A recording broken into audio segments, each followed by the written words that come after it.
50 साल, 50 साल से भी ज्यादा का इंतजार, और अब फाइनली इंसानियत एक बार फिर गहरे अंतरिक्ष में एक कह सकते हैं एक ऐतिहासिक सफर पर निकलने के लिए तैयार है।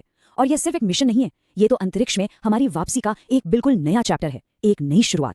और ये सवाल तो बनता है ना, कि आखिर 50 साल बाद अब चांद पर वापस क्यों जा रहे हैं। 1972 में अपोलो 17 के बाद हमने तो जैसे चांद की तरफ देखना ही छोड़ दिया था, तो फिर अब ऐसा क्या बदल गया। इसका जवाब पता है, सिर्फ टेक्नोलॉजी में नहीं है, बल्कि हमारी सोच, हमारे इरादों में आए एक बहुत बड़े बदलाव में छिपा है। तो चलिए इसी बात में थोड़ा और गहरे उतरते हैं। हम असल में एक नए लूनर एरा, मतलब एक नए चंद्र युग में कदम रख रहे हैं। इस बार का मिशन सिर्फ झंडे गाड़ने या कदमों के निशान छोड़ने के लिए नहीं है, नहीं, इस बार मकसद है वहां एक परमानेंट, एक स्थायी ठिकाना बनाने का।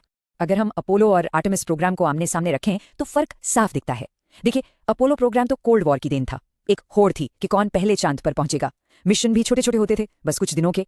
लेकिन आर्टेमिस ये बिल्कुल अलग है। इसकी नींव सहयोग पर रखी गई है।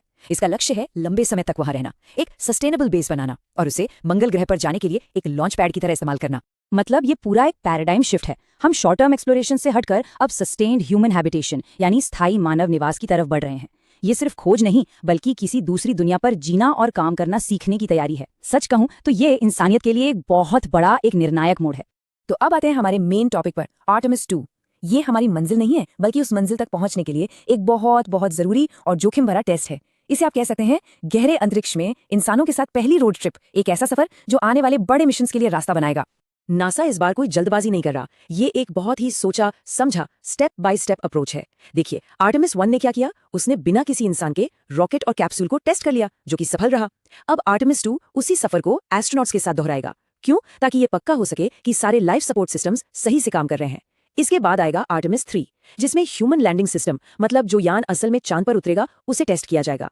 और तब जाकर कहीं आर्टेमिस 4 में असल लैंडिंग की कोशिश होगी। हाँ, एक बात बिल्कुल साफ कर लेनी चाहिए, आर्टेमिस 2 के एस्ट्रोनॉट्स चांद पर उतरेंगे नहीं। ये एक फ्लाई बाय मिशन है, मतलब वे चांद के पास से उड़कर उसके चारों ओर चक्कर लगाकर सीधे पृथ्वी पर वापस आ जाएंगे। इस मिशन का पूरा फोकस टेक्नोलॉजी और इंसानी सहन शक्ति को टेस्ट करने पर है।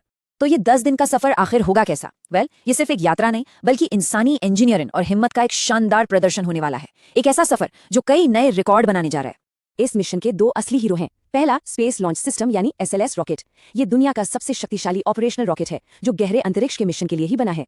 और दूसरा है ओरायन स्पेसक्राफ्ट। ये एस्ट्रोनॉट्स का घर भी होगा और उनका सुरक्षा कवच भी। यही दोनों मिलकर इस असाधारण यात्रा को मुमकिन बनाएंगे।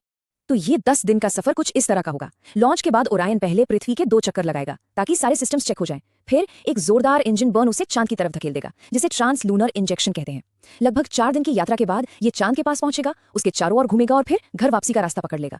और सबसे आखिर में ये पृथ्वी के वायुमंडल में लगभग 40,000 किलोमीटर प्रति घंटे की जबरदस्त रफ्तार से दोबारा एंट्री करेगा और प्रशांत महासागर में स्प्लैश डाउन करेगा। और इसी यात्रा के दौरान आर्टेमिस 2 के एस्ट्रोनॉट्स चांद के फार साइड, यानी उस हिस्से से जो हमें कभी नहीं दिखता, उससे भी 6,500 किलोमीटर और आगे तक जाएंगे। ये इंसानों द्वारा पृथ्वी से तय की गई अब तक की सबसे ज्यादा दूरी होगी। सोचिए, अपोलो का रिकॉर्ड भी टूट जाएगा। यहाँ स्पीड और एफिशिएंसी का एक बड़ा दिलचस्प अंतर देखने को मिलता है। देखिए, आर्टेमिस 2 जैसे इंसानी मिशन के लिए रफ्तार बहुत जरूरी है। क्यों? ताकि एस्ट्रोनॉट्स गहरे अंतरिक्ष के खतरनाक रेडिएशन में कम से कम समय बिताएं। इसलिए SLS जैसे बेहद शक्तिशाली रॉकेट का इस्तेमाल होता है। वहीं दूसरी तरफ चंद्रयान 3 जैसे रोबोटिक मिशनों के पास समय की कोई ऐसी पाबंदी नहीं होती, इसलिए वो ईंधन बचाने वाले लंबे घुमावदार रास्ते अपनाते हैं। हमने अभी ट्रांस लूनर इंजेक्शन की बात की। ये असल में वो क्रिटिकल पल है, वो रॉकेट मनूवर है, जब अंतरिक्षयान पृथ्वी की कक्षा को हमेशा के लिए अलविदा कहता है। ये एक शक्तिशाली थ्रस्ट है जो ओरायन को पृथ्वी की ग्रेविटी की पकड़ से छुड़ाकर चांद की राह पर डाल देता है। असली सफर तो यहीं से शुरू होता है।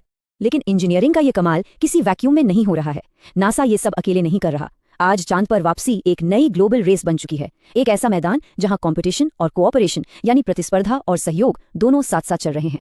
और इसी नए दौर के लिए बनाए गए हैं आर्टेमिस अकॉर्ड्स। ये क्या है? ये अंतरिक्ष में शांतिपूर्ण खोज के लिए बनाए गए नियमों की एक गाइड बुक है, ताकि भविष्य में देशों के बीच कोई टकराव न हो।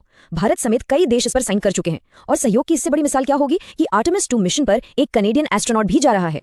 तो आज की तस्वीर कुछ ऐसी है। अमेरिका 2028 तक चांद पर फिर से उतरना चाहता है। चीन का लक्ष्य 2030 है और भारत की नजर 2040 पर है। और इस दौड़ में सिर्फ देश ही नहीं है, प्राइवेट कंपनियां जैसे SpaceX और यूरोप व जापान जैसे अंतर्राष्ट्रीय पार्टनर भी बहुत जरूरी भूमिका निभा रहे हैं। ये एक नई स्पेस रेस है, लेकिन इस बार मैदान में कई खिलाड़ी हैं। तो आखिरकार ये सब हमें कहाँ ले जा रहा है? क्या चांद ही हमारी आखिरी मंजिल है? नहीं, चांद सिर्फ एक पड़ाव है। असली लक्ष्य, अगला बड़ा पड़ाव, वो है मंगल ग्रह। तो जो लॉन्ग टर्म प्लान है वो बहुत महत्वाकांक्षी है। सबसे पहले चांद पर एक आर्टेमिस बेस कैंप बनाना, फिर वहां मौजूद रिसोर्सेज, खास तौर पर पानी की बर्फ का इस्तेमाल करना सीखना, और मंगल ग्रह पर जाने के लिए जरूरी हर टेक्नोलॉजी को वहीं पर चांद पर ही डेवलप और टेस्ट करना। ये एक तरह से पृथ्वी से परे इंसान की स्थायी मौजूदगी की नींव रखने जैसा है। ये एक लाइन नासा की पूरी स्ट्रैटेजी को समझा देती है। हम चांद पर वापस इसलिए जा रहे हैं ताकि हम मंगल पर जाना सीख सकें। चांद एक तरह का स्टेजिंग ग्राउंड है, एक लॉन्च पैड है। हर चंद्र मिशन हमें उस बड़ी छलांग के एक कदम और करीब ले जाएगा। हम इतिहास के एक बेहद रोमांचक मोड़ पर खड़े हैं। अगर पिछली पीढ़ी चांद पर चली थी तो ये पीढ़ी वहां रहना सीखेगी, और ये एक बड़ा सवाल खड़ा करता है जिस पर हम सभी को सोचना चाहिए। जब इंसान एक से ज्यादा ग्रहों पर रहने वाली प्रजाति बन जाएगा तो मानवता का अगला कदम क्या होगा? हम आगे